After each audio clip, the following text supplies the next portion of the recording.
Salut tuturor! Astăzi vom explora una dintre cele mai distinctive trăsături ale catolicismului, sacramentele. Într-o epocă în care mulți oameni preferă o spiritualitate mai abstractă sau personală, în care religia este adesea văzută ca o chestiune pur internă între individ și Dumnezeu, insistența catolică asupra ritualurilor fizice și a ceremoniilor specifice poate părea demodată sau chiar inutilă. De ce susține Biserica Catolică că aceste 7 ritualuri specifice sunt esențiale pentru viața creștină? Au ele cu adevărat sens în secolul 21? Vom aprofunda aceste întrebări explorând teologia sacramentală catolică și relevanța acesteia pentru viața noastră de astăzi. Lasă un like, abonează-te și distribuie.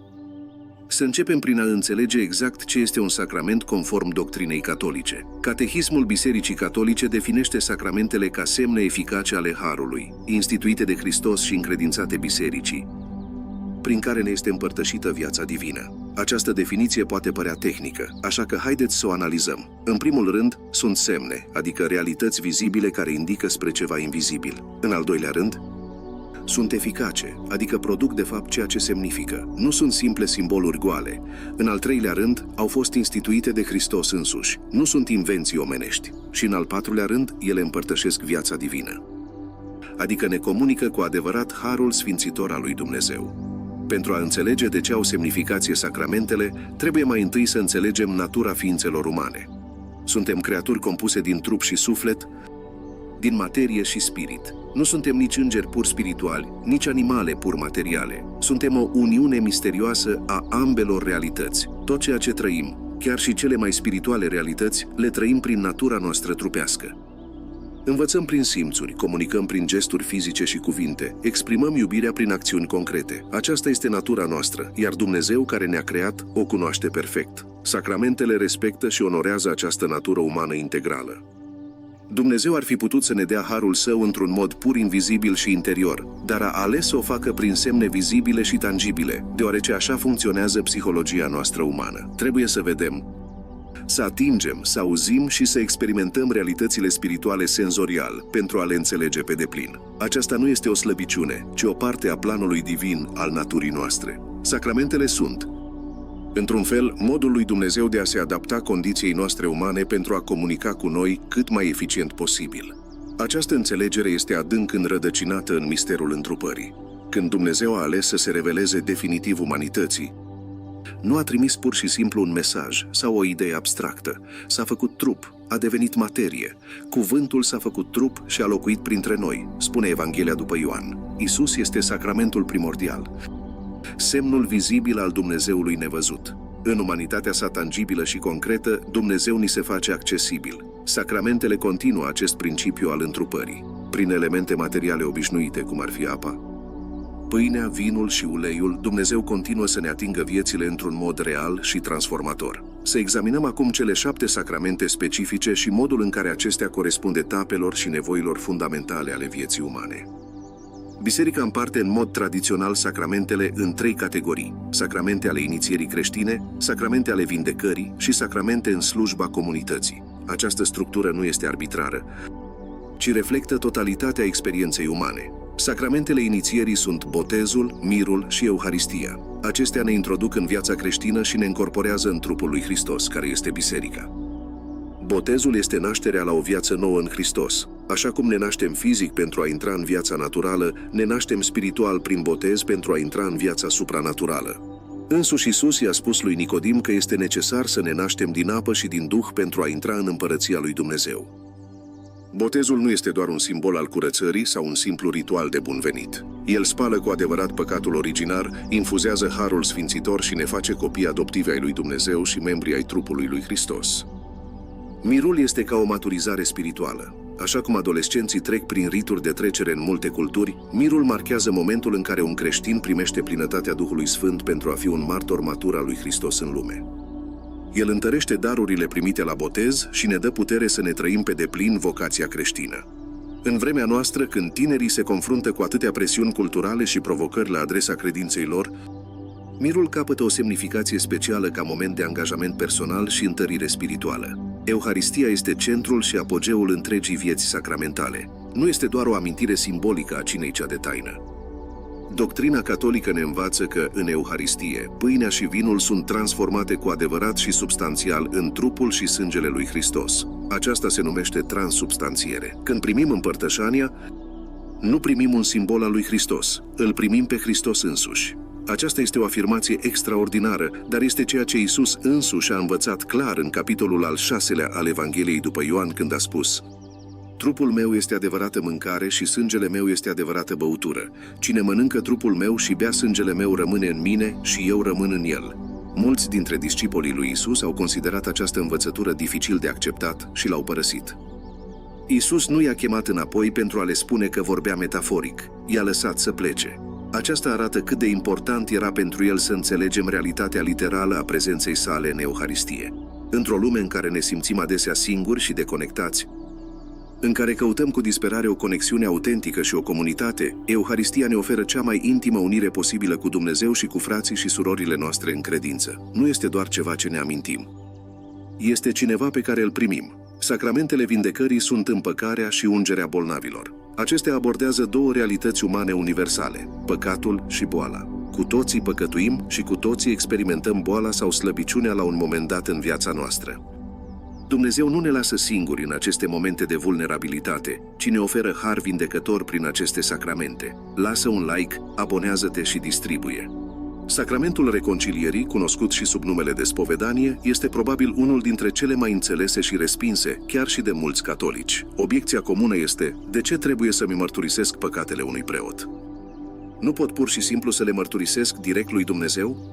Răspunsul are mai multe aspecte. În primul rând, Iisus însuși a instituit acest sacrament când li s-a arătat apostolilor săi după înviere și le-a spus: primiți Duhul Sfânt, căruia îi iertați păcatele, le sunt iertate. Celor ce nu le iertați, nu le sunt iertate. În al doilea rând, există ceva profund vindecător în actul de a verbaliza păcatele noastre unei alte persoane.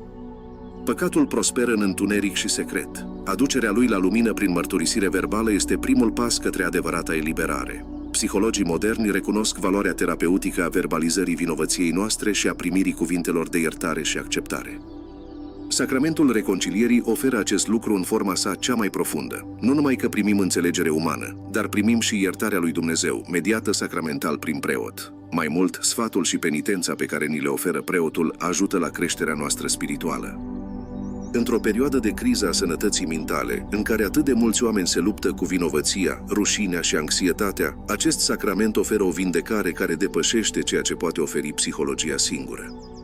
Ungherea bolnavilor este sacramentul pentru cei care se confruntă cu boli grave sau cu provocările bătrâneții. Iacov, în epistola sa, instruiește clar: este cineva bolnav printre voi? Să cheme pe bătrânii bisericii să se roage pentru el și să-l ungă cu un de lemn în numele Domnului. Acest sacrament nu este doar pentru momentul morții, deși este cu siguranță potrivit atunci. Este pentru orice moment de boală gravă. Oferă putere spirituală, mângâiere, iertarea păcatelor și, atunci când este voia lui Dumnezeu, vindecare fizică. Într-o societate care adesea marginalizează și ascunde bolnavii și bătrânii, acest sacrament le afirmă demnitatea și valoarea și îi asigură de prezența iubitoare a lui Hristos în momentele lor cele mai vulnerabile. Sacramentele în slujba comunității sunt hirotonia și căsătoria. Aceste sacramente conferă o misiune particulară de a zidi poporul lui Dumnezeu. Hirotonia consacră bărbați să slujească bisericii ca episcopi, preoți sau diaconi. Prin acest sacrament, acești bărbați primesc puterea de a acționa în persoana Christi, în persoana lui Hristos, în special în celebrarea Euharistiei și administrarea celorlalte sacramente. Într-o perioadă de lipsă vocațională în multe locuri, este esențial să înțelegem că preoția nu este doar o profesiune religioasă, ci un sacrament care configurează o persoană după Hristos într-un mod special și permanent. Căsătoria, la rândul ei, este uniunea sacramentală dintre un bărbat și o femeie într-un legământ permanent de iubire care reflectă unirea lui Hristos cu biserica sa. În cultura noastră contemporană, unde căsătoria este văzută din ce în ce mai mult ca un contract emoțional care poate fi dizolvat atunci când sentimentele se schimbă, viziunea sacramentală catolică asupra căsătoriei oferă ceva radical diferit. Căsătoria sacramentală nu este doar un acord între două persoane. Este o realitate creată de Dumnezeu care implică trei: soțul, soția și Dumnezeu însuși. Harul sacramental al căsătoriei întărește cuplul să-și trăiască vocația cu credință, chiar și în vremuri dificile. Această înțelegere oferă o bază solidă pentru relații de durată într-o lume a angajamentelor fragile. Așadar, de ce insistă catolicismul atât de mult asupra acestor sacramente? Nu am putea avea o relație personală cu Dumnezeu fără toate aceste ritualuri. Tehnic vorbind, Dumnezeu își poate da harul în orice mod dorește.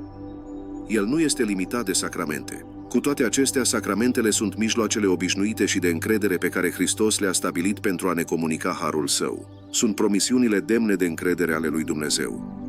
Când primesc un sacrament, nu mă bazez pe sentimentele mele subiective sau pe credința mea perfectă. Mă bazez pe fidelitatea lui Dumnezeu față de promisiunile sale. Există ceva profund eliberator în acest sens. Sacramentele ne protejează și de individualismul spiritual. Într-o cultură care pune atât de mult accent pe autonomia individuală și experiența personală subiectivă, este ușor să creăm un Dumnezeu după chipul nostru, o spiritualitate care doar validează preferințele și prejudecățile noastre existente. Sacramentele ne confruntă cu o realitate obiectivă din afara noastră. Nu ni le putem administra nouă înșine. Avem nevoie de biserică. Avem nevoie de comunitate. Acest lucru ne menține umili și conectați la trupul lui Hristos. În plus, sacramentele sunt democratice în sensul cel mai profund. Indiferent cât de bogat sau sărac ești, cât de educat sau simplu ești, toată lumea primește același har în sacramente. Un miliardar și un cerșetor îl primesc exact pe același Hristos în Euharistie. Un intelectual strălucit și o persoană cu dizabilități cognitive primesc aceeași iertare la spovedanie. Aceasta creează o egalitate fundamentală în biserică, care transcende toate diviziunile sociale. Așadar, pentru a răspunde la întrebarea noastră inițială, catolicismul pune accent pe sacramente deoarece acestea sunt întâlniri reale și tangibile cu Hristos, care ne transformă viețile în moduri concrete. Nu sunt simple tradiții străvechi sau ritualuri goale, ci canale vii ale Harului Divin care răspund celor mai profunde nevoi ale inimii umane. În secolul 21, cu toate progresele tehnologice și schimbările culturale, rămânem ființe umane care au nevoie de întâlniri concrete cu Divinul. Sacramentele oferă exact acest lucru și de aceea nu numai că au sens astăzi, dar sunt mai necesare ca niciodată. Lasă un like, abonează-te și distribuie. Pe data viitoare!